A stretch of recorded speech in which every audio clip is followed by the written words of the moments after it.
नमः हरे हराये नमः। हरे कृष्णा। आज हम भगवत गीता अध्याय 16 श्लोक नंबर 1 सीखेंगे। चलिए शुरू करते हैं। श्री भगवान उवाच अभयं सत्व संशुद्धि ज्ञान योग व्यवस्थिति दानं दमश्च यज्ञश्च स्वाध्याय तप आर्जवम्। अब हम इसे धीरे धीरे बोलकर समझते हैं। श्री भगवान उवाच अभयम सत्व संशुद्धिर ज्ञान योग व्यवस्थिति दानम दमश्च यज्ञश्च स्वाध्यायस्तप आर्जवम्। अब हम इसे फिर से गाते हैं।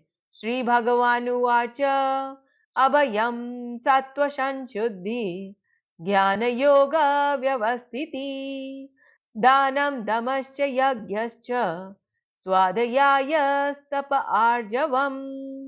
अब हम समझते हैं भगवान श्री कृष्ण इस श्लोक में हमें क्या बता रहे हैं।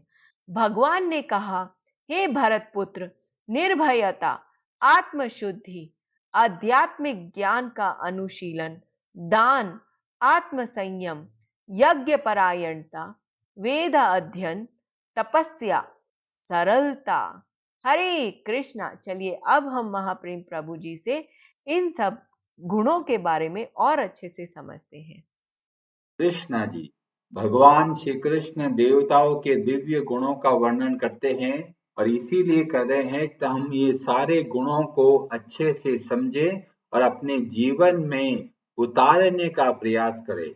बहुत लोग पाठ करते हैं पर जीवन में बदलाव लेके नहीं आते। भगवत गीता एक ऐसा ग्रंथ है जो हमें प्रेरणा देता है कि हमारे जीवन में बदलाव लेके आना है। कैसे बदलाव लेके आना है? जैसा कि भगवत गीता में भगवान हमको उपदेश देते हैं। तो गुणों का वर्णन करते हुए आज हम लोग चर्चा करेंगे स्वाध्याय। स्वाध्याय का मतलब होता है स्व अध्ययन, और स्व का अध्ययन मतलब खुद का अध्ययन करना।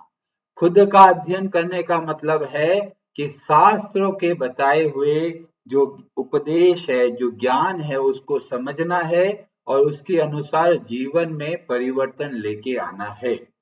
तो भगवान श्री कृष्ण हमको प्रेरणा देते हैं कि हमें शास्त्रों को अच्छे से समझना चाहिए और यही उद्देश्य को हम ध्यान में रखते हैं और हम लोग हर रोज भगवत गीता खोल कर एक एक शब्द का अर्थ बताते हुए हमारा ये प्रयास रहता है कि आप अच्छे से भगवत गीता को समझें, क्योंकि भगवत गीता जो है समस्त शास्त्रों का सार बताया गया। जो वेद व्यास जी बहुत बढ़िया तुलना देते हैं कि जो गाय है वो सारे वेद की तरह है, जो गाय का दूध है वह भगवत गीता के समान है। तो ये भगवत गीता का ज्ञान पूरे शास्त्रों को समझने में हमें बहुत सहयोग देता है और हमारा प्रयास यही है कि आप अच्छे से शास्त्र को समझें। कई लोग बोलते हैं जी टाइम नहीं है, कई लोग बोलते हैं जी पढ़े लिखे नहीं है, तो इसीलिए उन सब की समस्याओं का समाधान करते हैं। हम लोग ये प्रयास करते हैं आप बस 15 मिनट निकालिए, हर रोज 15 मिनट का आप अध्ययन कर रहे हैं, जिससे आपको पता चलेगा कि भाई जीवन का उद्देश्य क्या है, हम इस संसार में क्यों आए हैं और हमको करना क्या है। अगर हम शास्त्रों का अध्ययन नहीं करेंगे तो लोग हमको मूर्ख बनाएंगे। क्यों? कि पता है इन्होंने पढ़ा नहीं है गीता जी में क्या लिखा है, कुछ भी बोलना है, गप शप अनाप शनाप कुछ भी बोले जाएंगे और आपको पता ही नहीं, और आप बोलेंगे अरे बाबा जी तो बहुत जबरदस्त बोलते हैं, बहुत भीड़ लगती है बाबा जी के। पर अगर कोई भी गुरु शास्त्र के आधार पे नहीं बताता तो केवल कल्पना के आधार पे बताता है, केवल इमेजनरी बताता है। और इसीलिए श्रीपाद शंकराचार्य जी ने बहुत अच्छे से बताया कि हमें शास्त्र के आधार पे निर्णय लेना है। अगर शास्त्र का पता ही नहीं होगा तो कुछ भी बाबा जी कुछ भी बोलते चले जाएंगे, एक के बाद एक फेंके जाएंगे और हमें लगेगा अरे बाबा जी तो बहुत पहुंचे हुए हैं। किसी भी गुरु की पहचान करनी है तो पहली चीज है कि उन्होंने शास्त्रों का अध्ययन कितना किया है। शास्त्र का अध्ययन करना बहुत जरूरी है। पर कई लोग बोलते हैं अरे जी बहुत शास्त्र पढ़े हैं, पर कैसे शास्त्र पढ़े हैं।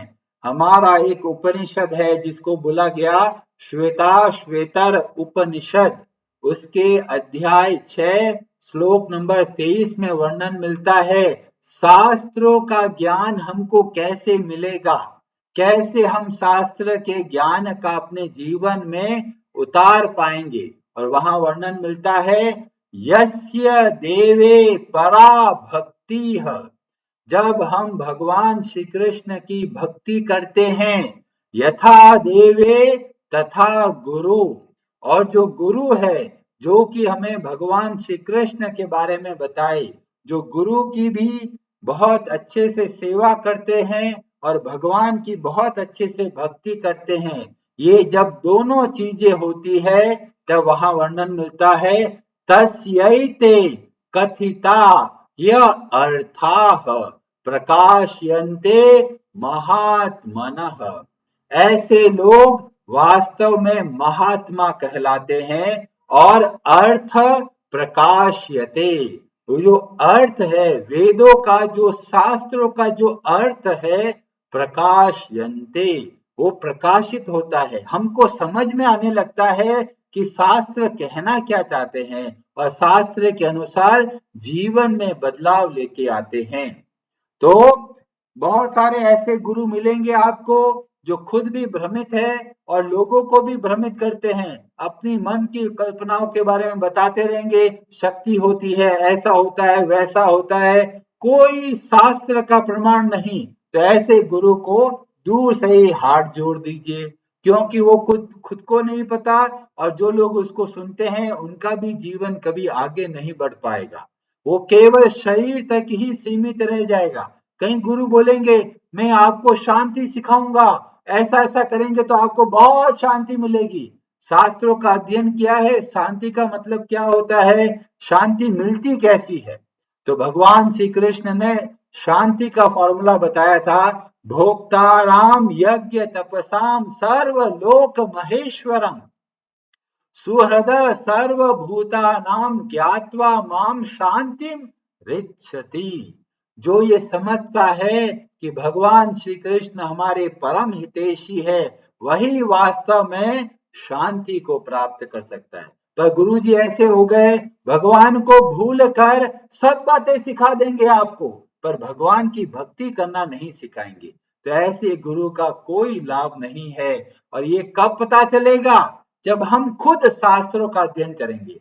आजकल हमारे समाज में ऐसा वातावरण फैल गया, जो घर के लीडर हैं वो कहते अरे धर्म कर्म में मेरे पास टाइम नहीं है, सुबह दुकान जाऊंगा रात को आऊंगा, और पत्नियों को भेज देते जाओ सत्संग करो। अब बेचारे पत्नियों को भी कुछ पता नहीं है, जो बोलते हैं सामने सुनते चले जाते हैं। तो केवल अंधविश्वास के रूप में हम ये शास्त्रों का अध्ययन कर रहे हैं, पर ये शास्त्रों का ज्ञान बहुत जरूरी है। खासकर घर के जो लीडर हैं उनको ये ज्ञान प्राप्त करना बहुत जरूरी है, क्योंकि निर्णय कैसे लेंगे, शास्त्र के आधार पे हमें चयन करना है कि क्या सही है और क्या गलत। तो कुछ गुरुजी तो बिना सर पांव के कुछ भी बोलते हैं, आप उनको दूर से प्रणाम कर दीजिए, टाटा बाय बाय कर दीजिए, वो हमारे अज्ञान को दूर नहीं कर सकते। दूसरे तरह के गुरु है, शास्त्रों के हिसाब से बताएंगे, पर वो बताएंगे जो उसके खुद के मन की इच्छा है। तो ऐसे गुरु शास्त्र का सही अर्थ नहीं देते, और इसीलिए हमें ऐसे गुरु की आवश्यकता है जो खुद एक और गुरु के अंतर्गत शिक्षा ली है। और वह गुरु का पहला गुण है कि भगवान का भक्त होना चाहिए, क्योंकि श्वेताश्वेतर उपनिषद बताते हैं यस्य देवे परा भक्ति है। जब हम भगवान श्री कृष्ण की भक्ति करने लगते हैं तो हमें बड़े आराम से संसार के तीनों बंधनों से मुक्त हो सकते हैं। और जो भी गुरु भगवान श्री कृष्ण की भक्ति को छोड़कर कुछ और बताते हैं, वे वास्तव में न उन्होंने शास्त्रों को अच्छे से समझा है, न किसी भगवान के भक्त के अंतर्गत शिक्षा ग्रहण की है और इसीलिए ऐसे गुरु हमारे जीवन में ज्यादा लाभ नहीं लेके आ सकते। कई लोग बोलते हैं अरे हमको शांति चाहिए, पर भगवान हमको सिखाते हैं शांति से भी ऊपर एक और चीज है जिसको बोलते हैं प्रेम, और वह हमारी वास्तविक आवश्यकता है।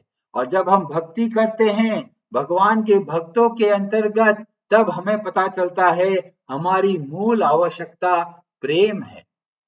हम चाहते हैं हम किसी से प्रेम करना और हम चाहते हैं कोई हमसे प्रेम करे, पर सबसे अधिक जो भगवान श्री कृष्ण अपनी लीलाओं में बताते हैं कि किस तरह से प्रेम के आदान प्रदान से हमें वास्तविक आनंद प्राप्त होता है। और इसीलिए ये कहां से आरंभ होगा? यह आरंभ होगा भगवान श्री कृष्ण की भक्ति के द्वारा। और हमें पता चलता है श्रीपाद शंकराचार्य जी ने एक बहुत अद्भुत भजन लिखा, भज गोविंदम, और वहां वर्णन मिलता है भज गोविंदम, भज गोविंदम, गोविंदम भज मूढ़ मते, नाम स्मरणाद अन्य उपायम नहीं पश्यामो भव तरणम। अगर हमें संसार के बंधनों से बाहर निकलना है तो भगवान के नामों के सिवाय और कोई उपाय नहीं है। ये कौन बोल रहे हैं? श्रीपाद शंकराचार्य जी, जिन्होंने अद्वैतवाद का प्रचार किया। वे खुद इस बात को बोल रहे हैं भगवान के नामों का जाप के सिवा कोई उपाय नहीं है संसार के बंधनों से। अब कई लोग बोलेंगे अरे प्रभु जी बाहर निकल के जाना कहाँ है, खुश है ना हम तो बोला अगर कोई एक व्यक्ति को हाथ और पांव बांध दे और पानी में फेंक दे और बोले कैसा लग रहा है, अच्छा लग रहा है, वो बोलेगा अरे प्रभु जी बचाओ मेरे को। तो अगर हम सोचते हम बहुत खुश हैं, इसका मतलब हमें पता नहीं हम कितनी भयानक अवस्था में हैं।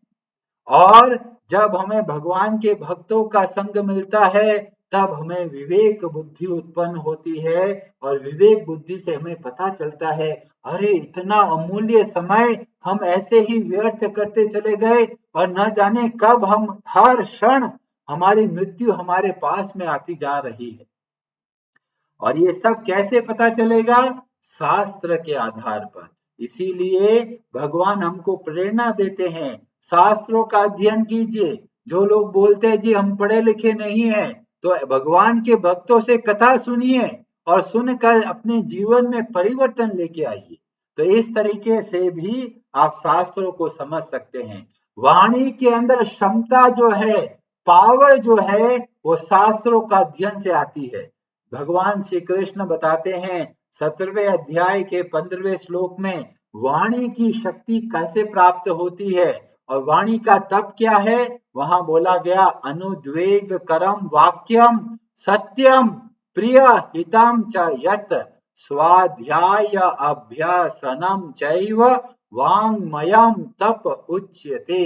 आप अपनी वाणी के अंदर शक्ति लाना चाहते हो? कई लोग होते हैं, आप लोगों ने एक टॉय गन देखी होगी ना, बच्चों की खिलौने वाली गन, ठाए ठाए ठाए ठाए ठाए खूब आवाज करती है, पर वास्तव में काम कुछ नहीं करती।